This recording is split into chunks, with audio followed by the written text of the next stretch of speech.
Hello student, स्वागत है आपका इस क्लास में जिसमें आज हम स्टार्ट करने वाले हैं क्लास 5 की संस्कृत सुबोध। कक्षा 5 की संस्कृत सुबोध स्टार्टिंग से पढ़ाने वाले हैं। अभी तक इसका एक भी क्लास नहीं डाला। इसकी वर्क बुक के हमने चैप्टर डाल दिए हैं 12 चैप्टर तक। वर्क बुक के हमने 12 चैप्टर तक पढ़ा दी है, उनको आप देख सकते हैं। और आज डालने वाले हैं हम संस्कृत सुबोध के चैप्टर 1 और 2 और साथ में ही गणेश वंदना। गणेश वंदना किसी चैप्टर से रिलेटेड नहीं होती, वो अपनी अलग से होती है और इसके बाद से पाठ शुरू होते हैं 1 और 2 3 इस प्रकार से। उसके बाद आपको हम 1 और 2 पाठ भी इसमें पढ़ाएंगे क्योंकि वो छोटे छोटे हैं। तो देखिएगा, शुरू करते हैं गणेश वंदना। और संस्कृत की खासियत होती है, अक्सर जब भी आप संस्कृत की किताब को पढ़ेंगे, किसी भी संस्कृत की किताब को, आपको शुरुआत में वंदना ही मिलेगी, जो कि एक बहुत ही अच्छी बात है। और अक्सर गणेश वंदना ही होती है या सरस्वती वंदना होगी। तो देखें क्या है इसमें सीखने के लिए मिलेगा। तो शुरू करते हैं यहाँ से ही। पहले तो इसको एक बार सस्वर वाचन करते हैं, उसके बाद इसका मीनिंग समझते हैं। बस इतनी सी बात है। तो हे गणेश तब पावन चरणों सर्वे वयम सदा प्रणमाम देहि देव विद्याम नस्तम दूरी कुर्मनशम मनसा ज्ञानम शांजलि वयम नमस्कृम त्वा कृत्वा तव पद पदम ध्यानम रच सर्वदा हेरम त्वं देव तव शरणं गच्छाम हे गणेश तव पावन चरणों सर्वे वयम सदा प्रणमाम। तो इस प्रकार से एक बार इसका सस्वर वाचन करेंगे आप और फिर इसको लर्न भी करेंगे। अब देखिएगा इसका मीनिंग क्या है। तो हे गणेश तब मीन्स आपके, पावन चरणों, चरण चरणों चरणहा, चरणों मतलब दोनों चरणों में, आपके पवित्र चरणों में, सर्वे वयम मतलब हम सभी, सदा प्रणमाम हम सभी सदा प्रणाम करते हैं। देहि देव सविद्याम नस्तम दूरी कुर मनसा अज्ञानम। आप हमें सुयोग्य ज्ञान दें, यानी अच्छी विद्या दें, और हमारी मनसा मतलब होता मन का, दूरी कुर मनसा अज्ञानम, और हमारी अज्ञान को आप दूर करिएगा और हमें विद्या दीजिए। अर्थात हमारे अंदर के अज्ञान को आप निकालिए और ज्ञान हमारे मन में भर दीजिए। शांजलि वयम नमस्कुरम, तो हम आपको हाथ जोड़ के नमस्कार करते हैं। कृत्वा तब पद पदम ध्यानम, और तब हम आपके चरण कमलों में ध्यान करते हैं। रक्ष सर्वदा हे रम त्वम, हे रम मतलब होता है हे रम गणेश जी। हे गणेश जी तुम हमेशा हमारी रक्षा करना। देव तब शरणम गच्छाम, हम सब तुम्हारी शरण में आए हैं। हे गणेश तब पावन चरणों सर्वे वयम सदा प्रणाम। हे गणेश जी आपके पवित्र चरणों में हम सभी प्रणाम करते हैं। तो इस प्रकार से इसको पढ़ करके सस्वर वाचन करेंगे, याद करेंगे, और उसका मीनिंग हमने आपको बता दिया। केवल इसमें इतना ही है। ठीक, अब फर्स्ट चैप्टर पढ़ते हैं। वहाँ भी अपने स्वदेश की प्रार्थना, एक तरीके से वंदे सदा स्वदेशम। आइए उसको समझते हैं। और अब शुरू करते हैं प्रथम पाठ, वंदे सदा स्वदेशम। हमेशा स्वदेशम मतलब अपने देश की वंदना करिए, अपने देश की हमेशा वंदना करिए। तो वंदे सदा स्वदेशम एतादृशम स्वदेशम गंगा पुनाति भालम रेवा कट प्रदेशम वंदे सदा स्वदेशम एतादृशम स्वदेशम वंदे ध्वज त्रिवर्णम वंदे स्वतंत्र देशम वंदे सदा स्वदेशम एतादृशम स्वदेशम। बस इतनी सी ये कविता है एक। ठीक, तो यहाँ भी एक तरीके से ये कहा गया कि हमें अपने देश की वंदना करनी है। वंदे सदा स्वदेशम, हमेशा अपने देश की वंदना करिए। एतादृश स्वदेशम, ऐसा है हमारा देश। गंगा पुनाति भालम, भालम मीन्स होता मस्तक, जैसे ये हमारे देश का ये मस्तक माना जाता है। यहाँ से गंगा जी निकलती, यानी हमारे देश के मस्तक को गंगा जी पुनीत करती हैं। और रेवा कट प्रदेशम, और बहती हुई मध्य तक इसके जाती हैं। रीवा मीन्स होता है जैसे, ये तो नहीं कहेंगे मध्य तक जाती हैं, ये रीवा मीन्स आपकी नर्मदा नदी। और कट प्रदेश मीन्स मध्य प्रदेश। कट माने होता मध्य, जैसे कट माने कमर। और इसी जिस प्रकार से हमारे मस्तक को, हमारे देश के मस्तक को गंगा जी पवित्र करती हैं, उसी प्रकार से हमारे देश के मध्य भाग को नर्मदा नदी पवित्र करती हैं, सिंचित करती हैं। वंदे सदा स्वदेशम एतादृश स्वदेशम, अपने देश की वंदना करिएगा, ऐसा है हमारा देश। वंदे ध्वज त्रिवर्णम, तिरंगा झंडे की वंदना करिएगा। और वंदे स्वतंत्र देशम, स्वतंत्र देश की वंदना करिएगा। और वंदे सदा स्वदेशम एतादश स्वदेशम, ऐसा है हमारा देश। तो इसको भी हमने आपको पढ़ा दिया। बस छोटे छोटे चैप्टर हैं, इसलिए अब आपको कम से कम 2 चैप्टर पढ़ाना चाहते हैं। तो इसमें भी किसकी कोई एक्सरसाइज नहीं है, क्योंकि ये भी एक तरीके से वंदना थी, तो केवल पढ़ना था और उसका मीनिंग समझना था। आप समझते हैं इसका चैप्टर 2, वहाँ से आपको संस्कृत में कुछ सीखने के लिए मिलेगा। और पाठ 2 है, द्वितीय पाठ वाक्य बोध प्रथम। वाक्य बोध प्रथम यानी वाक्यों का आपको यहाँ ज्ञान होगा। प्रथम का मतलब ये होता है कि नपुंसक लिंग पुल्लिंग शब्दों के साथ संज्ञा का या क्रिया का किस प्रकार से प्रयोग होता है, वो हम इसमें समझेंगे। प्रथम से मतलब आप ये समझेंगे पुल्लिंग। तो देखिएगा इसमें क्या दिया गया है कि अयम का अस्ति। देखो अयम, इमो, इमे, ये आपके नपुंसकलिंग जैसे कोई जानवर है उनके लिए आता है। पुरुषों के लिए दूसरे शब्द आएंगे, जैसे ऐसा है तो ऐते। ठीक, तो समझते हैं इनके साथ में लिखा हुआ अयम कास्त, यह क्या है। अयम अस्वस्थ, यह घोड़ा है। फिर कहा गया अश्व किम करोत, घोड़ा क्या करता है। तो अश्व धावत, घोड़ा दौड़ता। अब देखिएगा जब ये देखो इन्हें रेड कलर क्यों किए कि ये हमारे पुल्लिंग शब्द हैं और इनके साथ ये करोत धावत की क्रिया आई है और यह के लिए आया है अयम। अब देखिएगा जब हमारे 2 घोड़े हो जाएंगे तब उसको क्या कहेंगे, यह एक क्या, और यहाँ कहेंगे इमो कौ इस्ता। देखो यहाँ था अस्त, यहाँ आ गया का, कौ, के। देखो सभी क्रियाएं सभी बार बार बदल रही। तो इमो कौ अस्त, ये दोनों कौन हैं। तो हम कहेंगे इमो अश्वो इस्ता, अश्व अश्वो अश्वहा, एक घोड़ा 2 घोड़ा बहुत से घोड़े। तो ये 2 घोड़े हैं। तो अश्व किम कुर्ता, दोनों घोड़े क्या करते हैं। अब यहाँ पर करोत कुर्ता कुर्वंत, ये इस प्रकार से क्रिया चलेगी।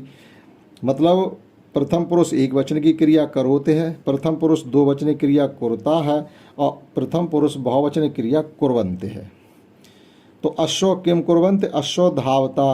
अब प्रथम पुरुष एक वचन क्रिया धावत, 2 वचन क्रिया धावता और बहुवचन क्रिया है धावंत। ठीक, तो यहीं से देखिएगा धावत धावता धावंत, करोत कुर्ता कुरंत कुर्वंत, और अश्व अश्व अश्वहा का कौ के अयम इमो इमे। यहीं से हमें इतना सीखने के मिल रहा है। इसी प्रकार से अस्त इस्ता संत है, लेकिन ये 2 के लिए इस्ता आएगा और संत बहुत के लिए आएगा। जैसे इमे के संत, ये क्या हैं, ये सब क्या हैं। तो हम कहेंगे इमे अश्वासंत, ये घोड़े हैं, ये बहुत से घोड़े हैं। हमसे पूछा जा रहा अश्वा किम कुर्वंत, घोड़े क्या करते हैं। तो हम कहेंगे अश्वाधावंत, घोड़े दौड़ते हैं। तो इस प्रकार से आपने ये पैराग्राफ समझा। नेक्स्ट है इसी प्रकार फिर सेम वे केवल नाम बदल जाएगा। यहाँ पर जो सब्जेक्ट है उसका, जैसे वहाँ अश्व था यहाँ कुकरा हो जाएगा और सब कुछ आपको वही लिखना है। तो अयम कास्त, अयम कुक्रास्त, एक कुत्ते के लिए। कुकरा किम करोत, कुत्ता क्या करता है। कुकरा बुक्कत, कुत्ता भौंकता है। इमो कौस्ता, ये दोनों कौन है। इमो कुकरो इस्ता, देखो कुकरहा कुकरो कुकरहा, एक कुत्ता 2 कुत्ते बहुत से कुत्ते। तो कुकरो किम कुर्ता, वो कुत्ते दोनों कुत्ते क्या करते हैं। वही चीज़ आई, देखो वहाँ करोत कुर्ता कुर्वंत बहुत के लिए। तो कुकरो किम कुर्ता, कुकरो भुक्ता, दोनों कुत्ते भौंकते हैं। इंदा सेम में इमे के संत, ये सब कौन है, ये सब क्या है। इमे कुकरा संत, ये सब कुत्ते हैं। कुकरा किम कुर्वंत, कुत्ते क्या करते हैं। कुकरा भुक्कंत, कुकरा बुक्कंत, सभी कुत्ते भौंकते हैं। तो देखिएगा ये अयम इमो इमे, ये आया है पुल्लिंग में जानवरों के लिए। ठीक, अब देखते हैं इसी प्रकार से पुल्लिंग में पुरुषों के लिए कौन सा शब्द आता है। ऐसा का अस्त, यह कौन है। ऐसा ऐतो ऐते, अब देखिएगा ये अपने इंसान के लिए आ गया है। तो ऐसा का अस्त, यह कौन है। तो ऐसा साधु अस्त। अब देखो एक साधु के लिए साधु, 2 साधु के लिए साधु और बहुत से साधुओं के लिए साधवा। ये ध्यान रखना पड़ेगा। एक साधु के लिए देखो केवल नाम में फ़र्क किया गया, साधु साधु साधवा। ऐसा का अस्त, ऐसा साधु अस्त। साधु किम करोते, साधु क्या करता है। तो साधु गच्छत, साधु जाता है। अब 2 के लिए क्या कहेंगे। ऐतो को इस्ता, ये दोनों कौन है। तो ऐतो साधु इस्ता, ये दोनों साधु हैं। साधु किम कुरुतः, दोनों साधु क्या करते हैं। तो हम कहेंगे साधु गच्छता, गच्छत गच्छता गच्छन्त, ये है प्रथम पुरुष एक वचन की क्रिया गच्छत, प्रथम पुरुष दो वचन की क्रिया गच्छता और प्रथम पुरुष बहुवचन की क्रिया गच्छन्त। ठीक, अब यहाँ पर ऐते के संत ये सब कौन है?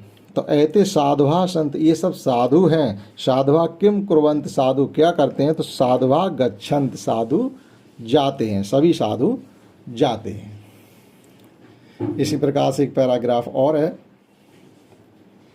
ऐसा कास्त, यह कौन है? तो ऐसा पितास्त, ये पिता हैं, किसी के भी पिता होंगे। तो पिता किम करो, पिता क्या करते हैं? तो पिता लालयत, लालयत मतलब अपने बच्चे को लाड़ करते हैं, प्यार करते हैं। ऐतो को स्था, ये दोनों कौन हैं? तो ऐतो पितरो स्था, ये दो पिता हैं, पिता पितरो पितरहा। ऐतो पितरो स्था, ये दो पिता हैं। पितरो किम कुरुता, दोनों पिता क्या करते हैं? तो हम कहेंगे पितरो लालयतः, लालयत लाल्यता लालयंत। ठीक, तो एक वचन प्रथम पुरुष एक वचनी क्रिया लालयत, प्रथम पुरुष बहुवचन क्रिया लाल्यतः और प्रथम पुरुष बहुवचन क्रिया लालयंत। प्रथम में पिता, द्वितीय में पितरो, तृतीय मतलब बहुवचन में कहेंगे पितरः।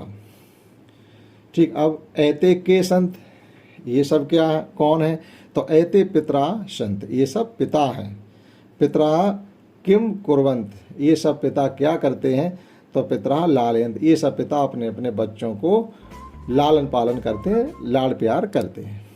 ठीक, तो इस प्रकार से हमने इसमें अयम इमो इमा और ऐसा ऐतो ऐते, एक तो ये सीखा है और दूसरा सीखा है कि क्रिया एक वचन के साथ कैसे, दूसरे के साथ कैसे और तीसरे के साथ कैसे बदलती है। अब देखते हैं इसकी एक्सरसाइज। तो यहाँ पर ये वर्ड मीनिंग है, अयम यह होता, इमो ये दोनों, अश्व घोड़ा धावंत दौड़ते हैं, साधु साधु, कुकरा कुत्ता, बुक्कत भौंकता और लालियत दुलार प्यार करता है।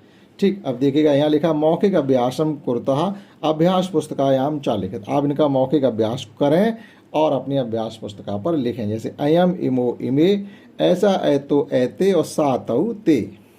मतलब यह कौन है, ये दोनों कौन है, ये सब कौन है, यह कौन है, ये दोनों कौन है, ये सब कौन है। सा माने वह लड़का, तो माने वह दो लड़के, ते माने वे सब लड़के। बालक बालको बालका, बालक एक लड़का, बालको दो लड़के, बालका बहुत से लड़के। साधु साधु साधुआ, एक साधु दो साधु बहुत से साधु। पिता पितरो पितरा, एक पिता दो पिता और बहुत से पिता। एक पदेन उत्तर, हमें एक शब्द में इनके आंसर देने। जैसे अयम अश्व किम करोत, तो यहाँ लिख दिया धावत। इसी प्रकार से के लालयंत, के लालयंत तो पितरहा, के लालयंत लिखा हुआ तो हमारा सब्जेक्ट होना चाहिए बहुत, यानी पिता पितरो पितरहा लिखेंगे। साधु किम करोत, एक साधु के लिए तो गच्छत। और कौ भुक्ता, मतलब कौन दो भौंकते हैं, तो कुकरौ कहेंगे। सबके लिए हो जाता कुकरा और एक के लिए हो जाता कुकरहा। कुकरहा कुकरो कुकराह, तो दो कुत्तों के लिए कुकरौ कहेंगे। और ये खाली जगह उचित क्रियापद है वाक्यान पूर्यत, जैसे लालयंत धावता गच्छन्त भुक्ता, ये चारों में भरने हैं। तो कुकरो कुत्ता भौंकते हैं तो यहाँ लिख दिया बुक्ता, दो है तो बुक्ता लिखा जाएगा। और अश्व दो घोड़े तो धावता, पितरहा बहुत से पिता हैं तो लालयंत, साधुहा बहुत से साधु हैं तो गच्छन्त। ठीक, उदाहरणानुसारम रूपाण पूर्यत, इनके पूरे रूप करने। जैसे बालक बालकौ बालका, बानरौ लिखा हुआ तो यहाँ आगे बानरहा बानरौ बानरहा, एक बंदर दो बंदर बहुत से बंदर। कुकरहा कुकरौ कुकराह, साधु साधु साधुहा, गुरु गुरु गुरुआ, भान भानु भानवा। तो जो साधु के रूप लिखे उसी के अनुसार हमें ये लिखने पड़ेंगे।